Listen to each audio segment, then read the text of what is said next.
Also, when you say director's couch, you know the whole thing about director's couch, right? They're like, come to the director's couch. You know? I'm like, thanks for Wait. having me. Wait, This is the PG director's couch. that's why I was like, is she talking about what I thought she said? Yeah. It's like, welcome to the director's couch. I was Hey, like, you know, hey, this is my first director's couch. listen, And it went very well. Live, quiet on the set. Camera speed. Roll sound. Sound production, take one. we ain't got the chairs right now, so we on the couch, the director's couch. I'm GVO, of course. To the right of me, we got Megan Rose. Hi, guys. Meg. How you doing today? Good. How are you?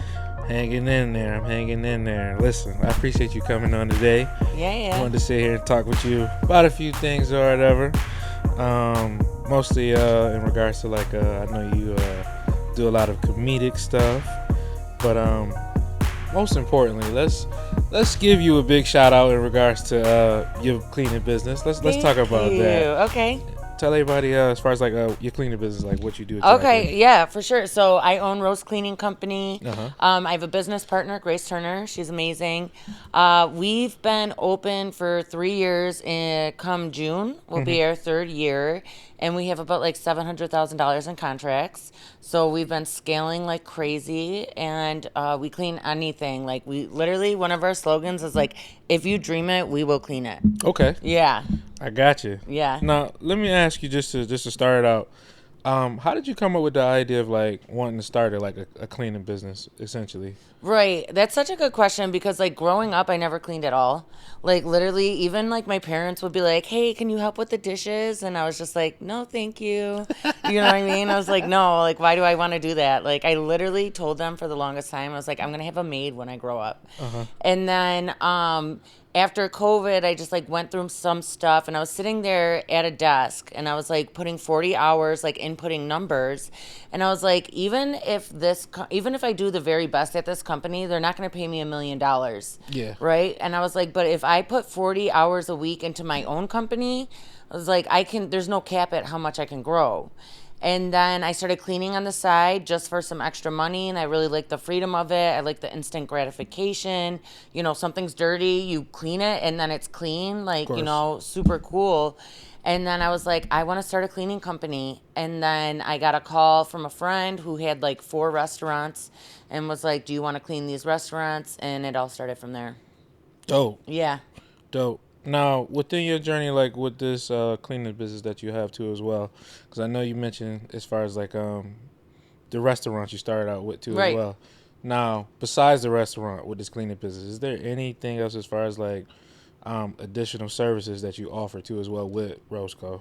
Yeah, so I do a little bit of like mentoring on the side, like for new cleaning companies, and then we offer like windows, like we wash windows and stuff. And then I did try to start a laundry service, but I was like the only client.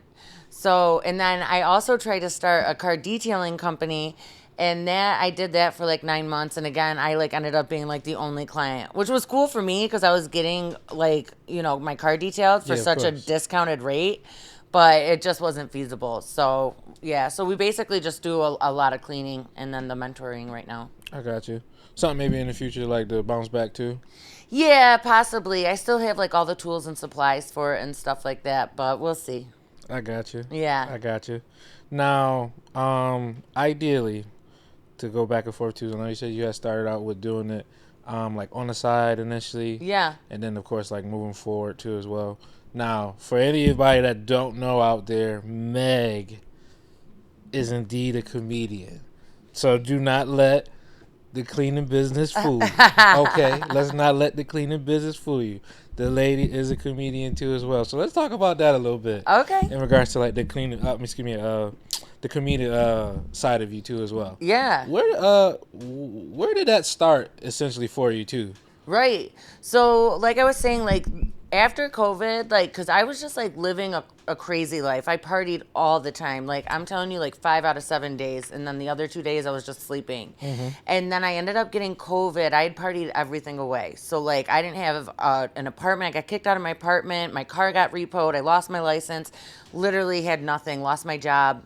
I was like 100 pounds heavier. And then I got COVID, and I just remember Talking about sitting. 100. Yeah, 100 pounds. I lost 100 pounds. I don't believe. I You got to look at my Instagram. I show pictures sometimes. I'm You're gonna have to check it out. I'm gonna check it out. Yeah, I was thick. But shout out to the thick ladies. I love it. It's good. But Two something. right, right. Jivo, you're like, I love it. But anyways, like long story short, I ended up getting COVID, and I ended up in the hospital for 2 weeks because I had pneumonia too. And I just was sitting there, and I was like, I don't have anything to show for my life, like. And I decided that I wanted to live, but if I wanted to live, I wanted to be a millionaire and also make people laugh for a living. Of course. So I got out and I, stopped drinking for a little bit and I got my shit together. And then I started looking out for comedy and, Good News, Of course. right? Yeah. So Shout out to Good News. Yeah, shout out Good News for sure. So I was talking to him and he had told me about a couple open mics, and then Joel James and Yolanda Smiles had a comedy boot camp. Yeah. That was like 9 months later, I think. And so I did that and everyone was so cool. Like the comedy community in Rochester is so dope. And they were like, after just that one day, they were all like, you should come to open mic. And I was like, oh my God, people want me around? Like, this is crazy. And it all started from there. So I started going to open mic, and that was like almost 3 years ago now, too.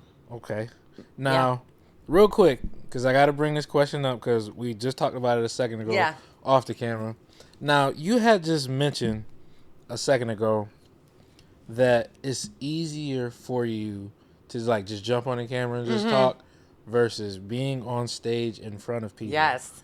Elaborate that for us. So before I go on stage, for the most part, I literally, I always have to pee right before I go on stage. I get so nervous. I literally feel like I'm putting myself through torture. I'm like, why am I doing this to myself? But then when I get on stage and you get that first laugh, hopefully, and then it all goes away and then you're having fun and stuff. But I'm also still very new, so I'm hoping that kind of goes away at some point. But also as you level up, I'm sure there's a whole different type of nervousness that there is. But when I'm in front of in front of the camera, I just feel like I can be myself. Yeah. You know what I mean? I can have fun, be goofy. I don't know. It's just a whole different feeling. I mean, the audience is kind of like a camera in a sense too.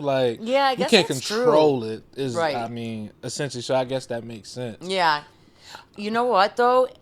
Being on camera is different than being on stage because on stage is real time. Yeah. So I can't being on camera right now. It's not I can't tell people's reactions until you post it, and by that time it's the action of me being on camera is already done. Okay. Whereas if I'm on stage, you get people's reactions right away. Yeah. So it's oh my God, will they like me? I don't know. Now, just to ask you, you've been on several stages. Yes. Several stages, several comedy clubs to mention too as well. What is the craziest reaction you have gotten thus far? Sometimes when I tell my jokes, people don't laugh. Instead, they're just oh my God. So, okay, this is fun. I went to New Jersey and I did a show. I was on a showcase before the main show for Bob Sumner, which shout out Bob Sumner. He's the creator of Def Comedy Jam. For sure.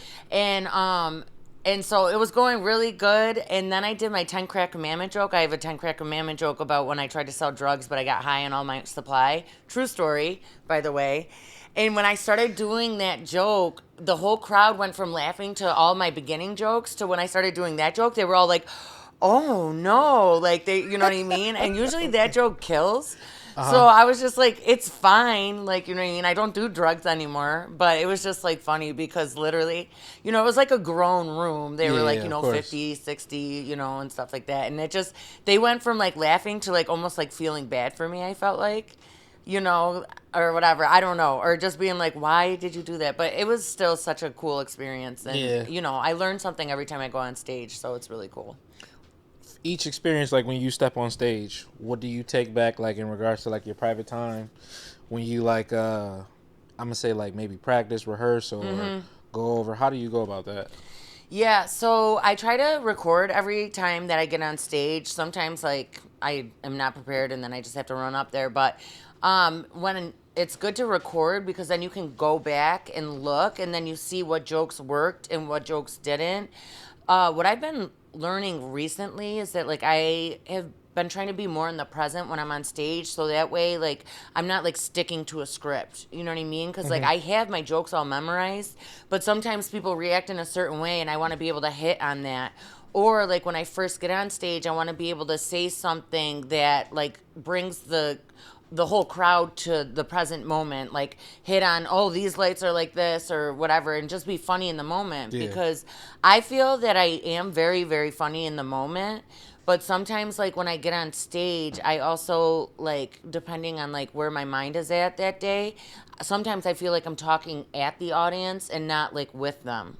So that's like what I've been trying to, and it just comes with time and just hitting a lot of stages. So Okay. You feel like with the audiences that you have been around, you feel like the type of crowds is more of like the type of people that like to hear a joke that connects with them, or they just want to hear something that's just funny. Um, I don't know. I feel like it's probably a little bit of both. What I've been learning is that being relatable is funny in itself. You know, like if you just like have like a relatable experience and then people like laugh at that and stuff like that. But obviously, like there's just so many different like types of comedy. So just people that just want to laugh too is good. The worst is when you perform at a bar where nobody either knows that there's a comedy show going on or Yeah. didn't know beforehand, and then nobody gives like an Yeah, F. of course, yeah. Right. Now, Are we allowed to swear on this thing? yeah, I cuss on this shit all the time. So, Oh, okay. Yeah. I be talking about all kind of wild shit. So, yeah, you're good to curse. Okay, No okay. worries. Now you said in regards to like expecting the unexpected, like with the crowd, too as well. Now,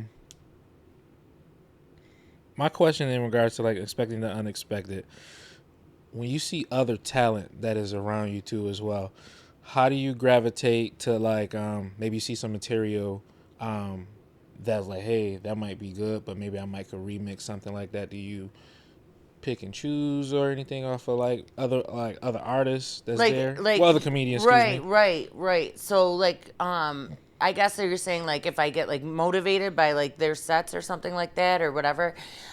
There's definitely like, you know, comedians that I love that I like to see how they act on stage. Like, you know, you kind of like see how they move, how they talk, their crowd work, stuff like that. Sometimes, like, I'll hear a joke and it'll like remind me of either a joke I've written before that is obviously not the same, but it's let's say that they tell a joke about a car, and then like because that they said that, I'm like, oh my god, I wrote a joke like 2 years ago about a car Yeah. that I completely forgot that I even had. Like I should maybe bring that back, Okay. and then like work on that and stuff like that.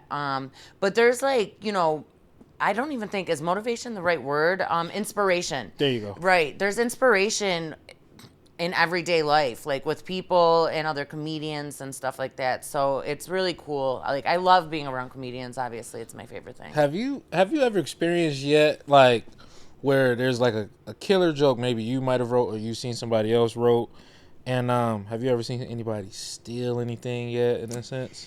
I haven't personally. I don't. No one has like stolen my jokes. I don't think like I don't want to say I'm not big enough for that or like whatever. I guess I've just been lucky. Never say never. Right. No, I'm going to get there. Listen, I am on my way. Trust me. But thankfully.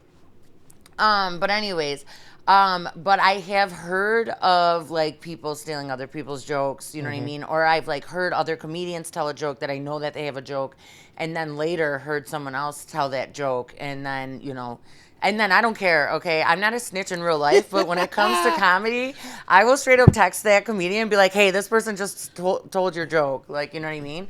Because you got to look out for your friends. For sure. Now, in this comedy world, let me ask you this too, because you've actually got a taste of both in regards to like being a comedian, but also like an aspiring actress too as Yeah. well. Is there a difference between being funny in front of a camera and then on stage? Yeah, I think it kind of goes back to like what we were talking about earlier, like in front of the camera too. I feel like maybe, and this could be different for everybody, but I feel like I don't have to think as hard, right? Because the script is there. I just have to like manipulate it so that it's like, funny, or like make sure I do the right gestures or like whatever. But I just feel like I can be myself on camera, and I just need to transfer that over to the stage. Whereas sometimes like I get so nervous that like it just like, you know what I mean? And plus, then I also, which this might make me, I'm like a very busy person. I'm sure Yeah. everybody is.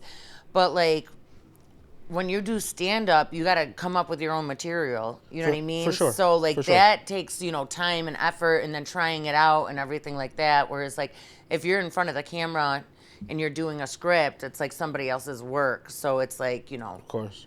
your only job is to memorize it and like translate it, I guess you could say. Yeah. Now, several comedy clubs. How many comedy clubs have you been Oh. at? Let's tell the crowd how many comedy clubs you've So been at. I've been at the Carlson, but I think nothing like crazy. I haven't hosted or featured there yet, but hopefully soon. I've hosted at Syracuse Funny Bone a couple of times, and then I'm always at comedy clubs in New York City. So, yes, Funny Bone. Now, yes, is that is and most people don't know or realize like the Funny Bone obviously is a well-known establishment too as well. You got to be fucking hilarious in my opinion to get up there, if you ask me. yeah, Because I feel like some things aren't as easy to the average, if that makes sense. yeah. How tough is the Funny Bone?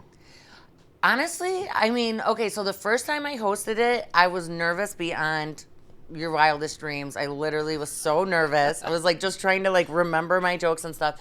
And it went okay. I got jokes that worked, so they worked, but I know that I could have been done better. That's just how I feel about everything in life. I try to like say, okay, I did good, but what can I do better? But the last time that I went, I thought I did really, really good. You know what I mean? It was really fun. I actually hosted for Tim Meadows. Yeah, I seen. Yeah. So that was super dope. He's a really cool guy. So yeah, I mean, there's like 300 people. It was sold out shows, like all three shows, and it was just super fun. And I thought I did really good actually. Does that okay? In those type of sequences too as well, because like a couple of like famous comedians that you opened up for, to well, being on the show and then Yeah. opening up for them and then they're following up. Is the crowd like tough initially? You know what? So I have found not really. I found like that the people that oops, sorry. I found that the people who go to comedy clubs for the most part are ready to laugh. Okay. And then that's what I was saying, like compared to like if you go to a bar and like these people don't even know that there's a comedy show, or they do but they don't care. You know what I mean? They're usually the tougher crowd. Whereas like if you go to comedy clubs, like they bought tickets because they're ready to laugh for the Yeah. most part. So I found that it's like honestly like a little bit easier. Okay. I guess if you could say that. Okay. Now, to ask you this too as well, being a comedian, obviously we have people before us that are very inspirational, Right. motivating us as actors, actresses, comedians. Who would you name as some of your inspirations? So my inspirations are all guys, which is kind of funny, but I like love Dave Chappelle, obviously. I just think that he is the funniest fucking person in the whole entire world. Yes. I love him so much. I can't wait to meet him. I'm manifesting that shit. And then I really like Bill Burr. Okay. Oh my God. I just think that he is so funny. And he just like the way that he like just lets his personality come out on stage, like when he like freaks out or whatever, and he just talks about his anger issues and stuff like that. It's just it's so funny to me.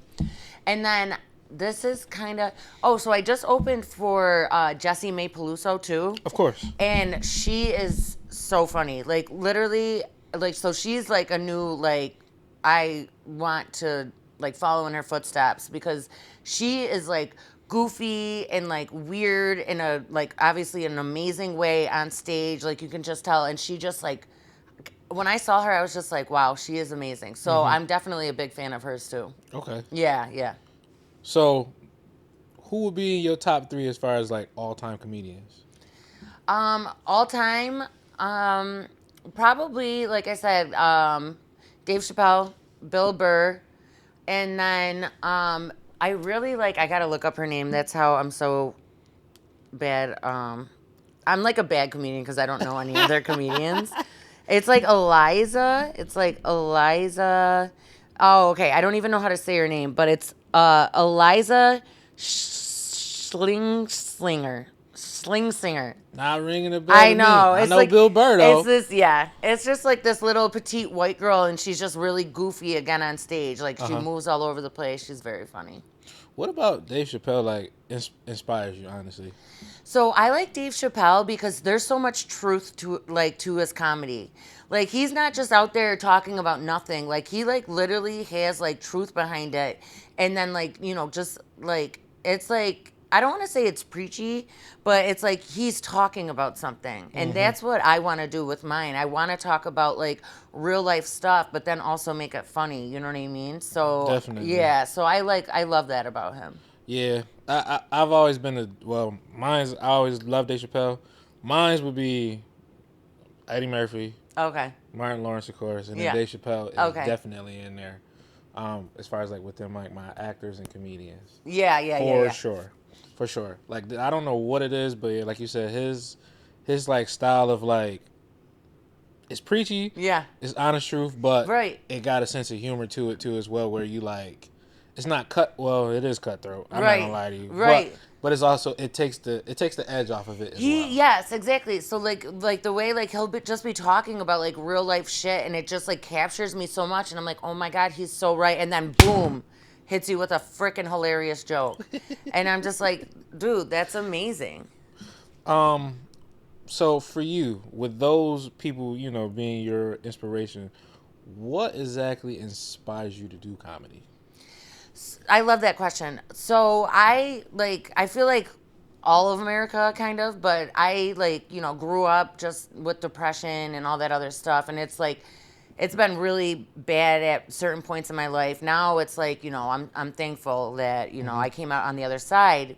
But the way that I came out on the other side was because of comedy. Like, not because, well, doing comedy also, but like actually because of me laughing. Like, I remember being so depressed one time that like I literally couldn't get out of bed, and like I really didn't want to be alive, to be honest. Like, for a long time, and I watched The Office, and it was my first time ever watching The Office. I hope it was episode 1. I started at episode 1. Okay.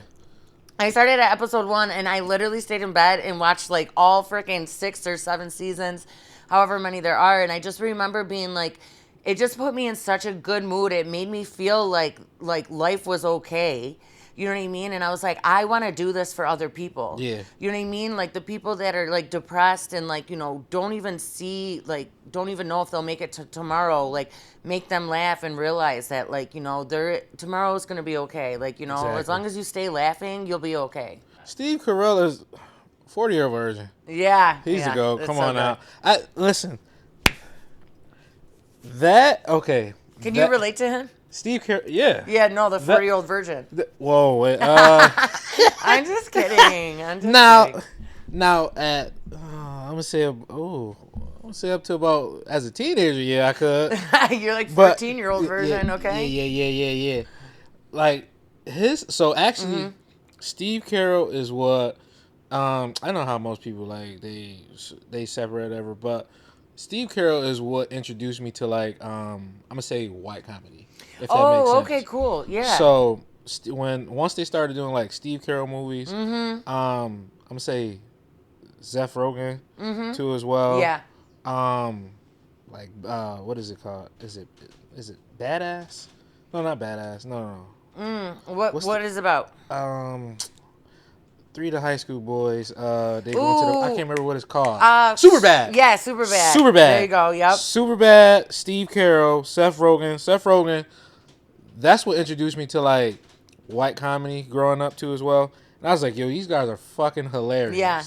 fucking hilarious. Yeah, they are so funny. I love it. But Steve Carell, I don't know why, but all of his roles are like, it's his personality, but Right. obviously it's a different character. Right. It's a different character, but Right. he's great. 40-year virgin. Ooh, you seen Anchorman?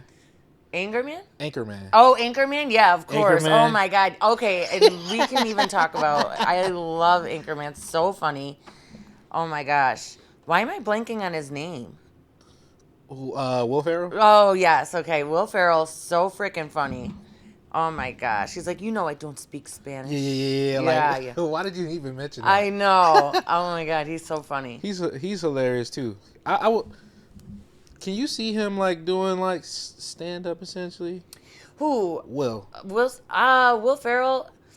I wonder if he's ever done it. That's why I asked. Like I've always seen him like do Saturday Night Right. Live, of course. I feel like that's a really good question. I wonder. I feel like he would probably be pretty funny. You Yeah. think I mean, you have to like improv and stand up are obviously two different things, but I mean, sometimes you like improv during stand up. I mean, there's like you gotta like go off of whatever. So I don't know. I'd be interested to see that though. Let me ask you this too, since you mentioned that, like going back to improv and stuff too as well. And I know you mentioned as far as like, giving the crowd like a similar take to like how Dave Chappelle does. What is it exactly like? You would want the crowd to intake home from like your sets, exactly. That's a good question.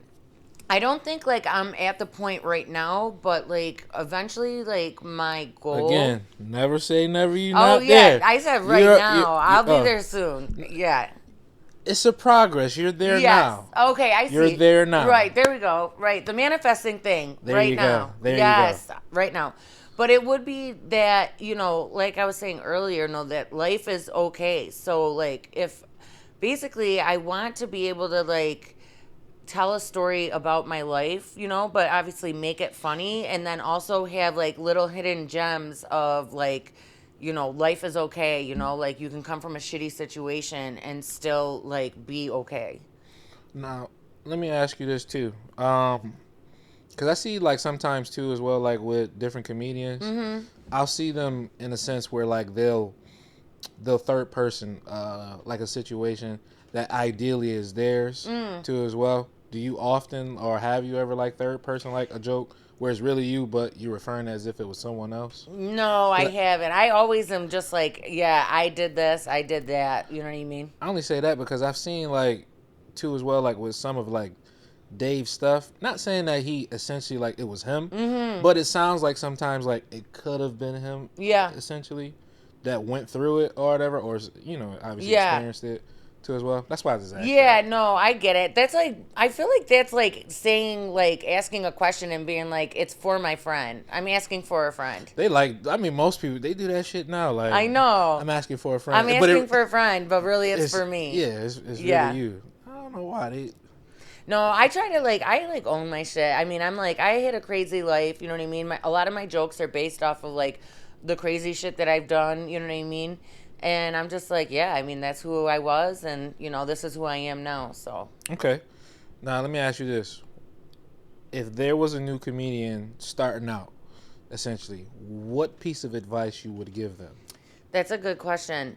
So I've had, like, people, like, ask me, like, for advice and stuff like that. And I always just say, like, just go to open mics. Like, you can think about it forever, but unless you actually go, like, then you're just going to think about it forever. You know what I mean? You got to take the action. Just go, see what it's about, like talk to whoever and like just, feel it out. I think because I started by just going. I went to an open mic. I didn't even go up. And then the second time I went to an open mic or the third time and I actually went up, I went up for like 2 seconds. Okay. I told one joke and then I got off stage because I was just like so nervous. And then my other piece of advice is like, because when they talk about joke writing, like writing jokes and stuff, I just say like, because this is how I started. I'm like, if you have a joke that like when you go out, because people always have these reoccurring stories that they tell people. And if you have like a reoccurring story that like you go out and you tell people, it's like a go-to and people laugh at it. Like, I feel like that's a good place to start. Okay. And then just kind of build off of that. But that's just my advice. I know that people, obviously have their own. to piggy off what you mentioned in regards to going to open mics and stuff, obviously. Elaborate for those that don't know or understand too as well, the networking piece, like within like comedy. Oh, it's so huge. Explain how important that is too as well for you guys. It's so big. Like going to like open mics obviously is like real like I would say it's important to me because you want to like work out your stuff and see if it works before you get on stage. But obviously there's like famous comedians that they work out their stuff at their shows. And I'm there now. There you go. Right. There you go. I'm excited that I'm there now. Thank you, universe. But I do like going to open mics because then, there's always like a lot of times like when people produce open mics, they also produce shows. So there's that like networking part. If you show up, time after time again, like they'll see you working on your stuff and then possibly book you. In New York City, it's like huge because like I said, like I went to an open mic and like the person who was producing it was like, you came to a good open mic because I produce shows, this guy produced shows, this guy produces shows. So it's just, networking is a huge part of comedy. Yeah. You could literally get on a show just by knowing the right person. Yeah. And like obviously being funny, but yeah, I mean, you got to get yourself in the room. You know what I mean? Yeah. Do you think talent beats hard work or hard work beats talent? I think hard work beats talent, to be honest. I mean, yeah, there's people that are naturally talented and just naturally funny, and, that's great. But if you don't work on it, you know what I mean, then I don't know. I feel that hard work beats talent. But it's good to have both because then you can just like explode, For sure. Name some talented people that you work with that are great. Okay. Okay. So good news. Again, I'll bring him up. He is literally like the most hardworking person I've ever met in my life, besides myself, to be honest. But so who will go first? You were good news. As far as comedy, definitely good news. Because he has the cameras, like he does photography, but he's always writing new jokes. Like he immerses himself in comedy, like. Whereas, like, I own my cleaning company, and it's hard for me to divide that. Like, so, like, right now, we're so busy with the cleaning company, I really haven't even been to an open mic in, like, 2 weeks. Okay. And I haven't been writing every day because my head is, like, so far up my ass because of this cleaning company, Whereas, like, he... She clean the shit out of anything. Yes. Cleaning, right. $700K. Exactly. Isn't that crazy to think, though? $700K? Yeah.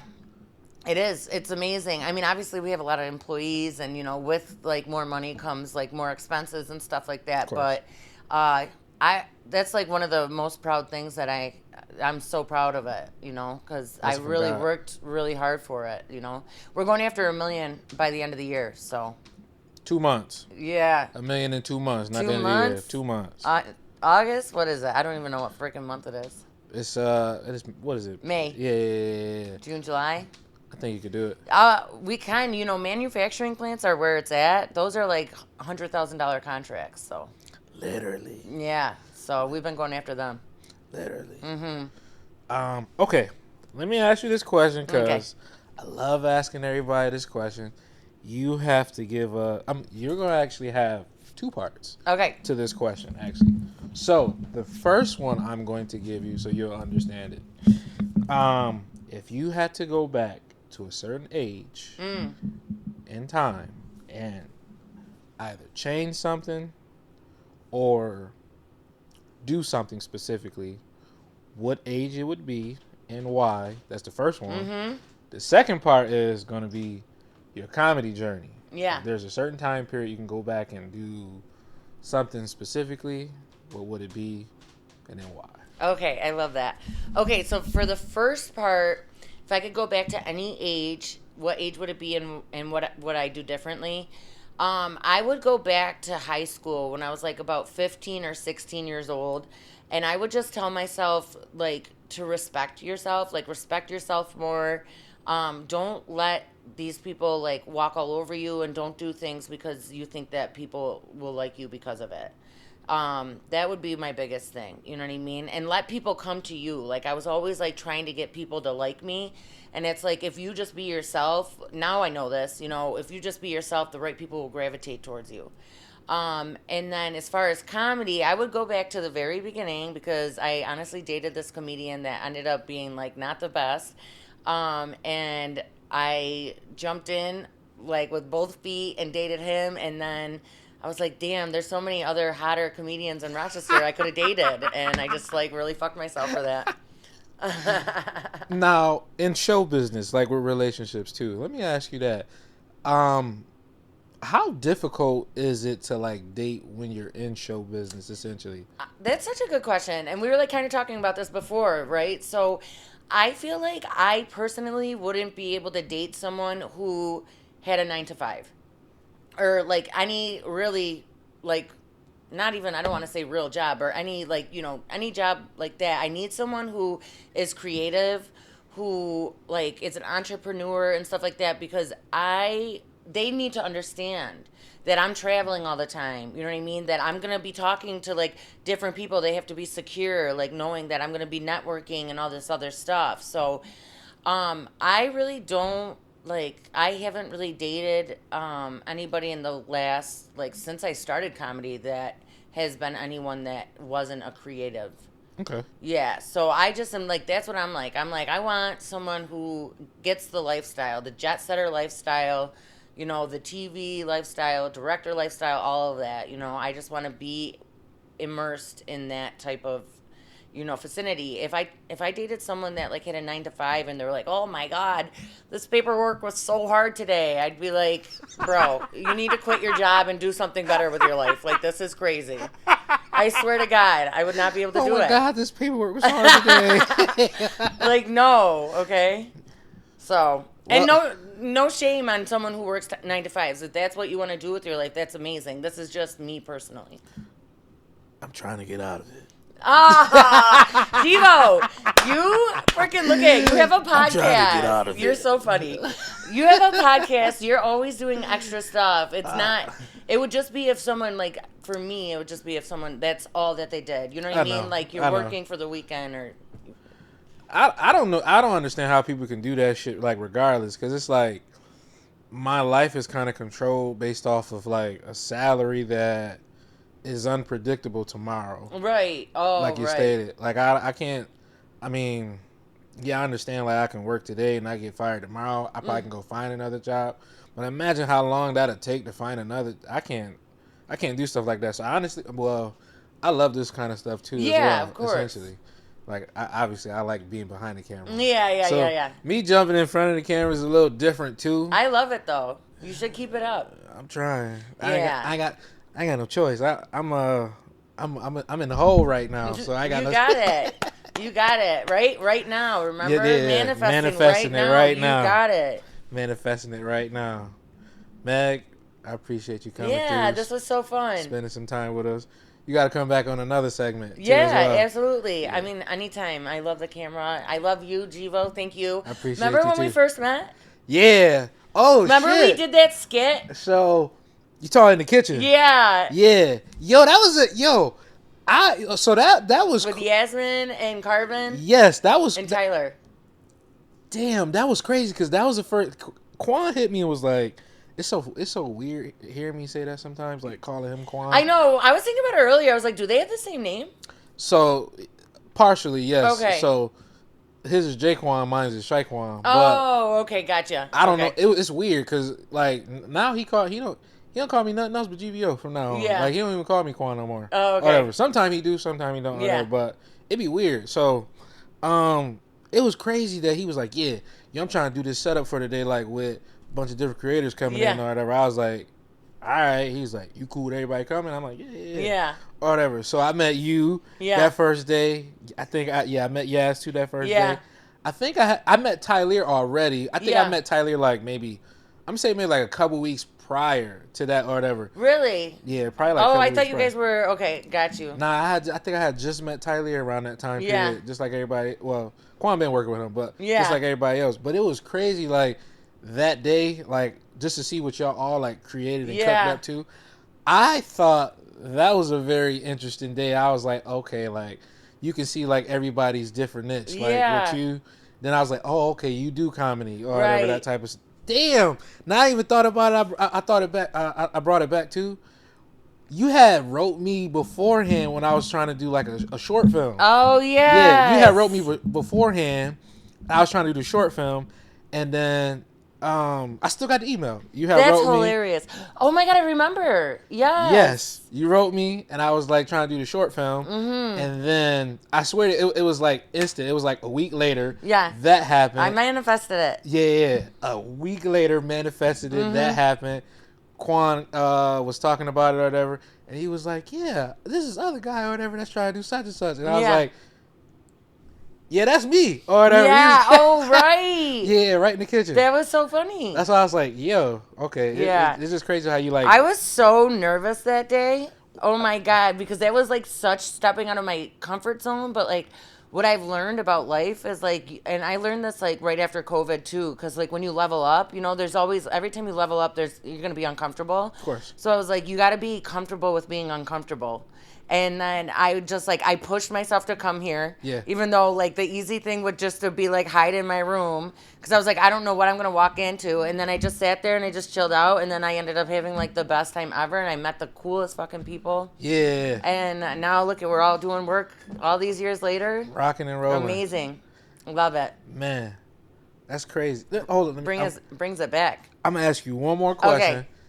to add this on to as well, because we was talking about the skits. Yeah. So, with doing the skits, obviously we enjoy them. Yeah. Dave Chappelle is a big skit guy. Yeah, he is. Very big skit guy. Do you foresee yourself in the future getting into something like that too as well on your own? Like doing sketch comedy, kind of. Yeah. Yeah, I was actually just thinking about it because I haven't done a skit in a really long time, and I'm like, I want to get back into it because I actually am like the happiest when I'm doing skits. You know, like when I'm like working with especially like people local and stuff like that. But I just love it. I love it so much. So yeah, I definitely plan on getting back into it like next week. I think I was just talking to Carlos and I was like, I want to like work together again and like do some skits. So yeah. And this definitely motivated me and reminding me of like how we did that whole thing. I'm like, yeah, now is the time to get back into it. Now is definitely the time. Yeah, absolutely. We working this summer. Let's go. That's it. I have a plan for every week of the summer. That's amazing. There's something to do each and every week, nonstop pushing everything out. Awesome. Definitely. Yeah, you got it. I'm so excited to see where you go because I know you're going to go to the top. You got it. Don't even doubt yourself right now. You got it. Go to the top. Manifestation. Yes. Manifestation. Yeah, don't even let yourself doubt yourself. Like I'm Never. telling you, it's hard, but you can do it. You just when you doubt yourself, you just say, "No, I'm thankful." And then what do you want? I'm Yeah. thankful I'm a head director of freaking whatever the fuck you want. Yeah. We're going to get there. Yeah, you got it. Meg, I appreciate you coming, spending some time with us Yeah, on the this was director's so couch. fun. Listen, in the future, if y'all at Syracuse Funny Bone, wherever Meg is in New York, go see her, get your tickets. Make sure you sit in front row, buy a drink, interact with her. Yeah. Don't waste her time, because she ain't got time to waste with you. Director's I love couch. it. Director's couch. Thank you, Jivo. Appreciate you. Live, quiet on the set. Camera speed. Roll sound. Sound production, take one.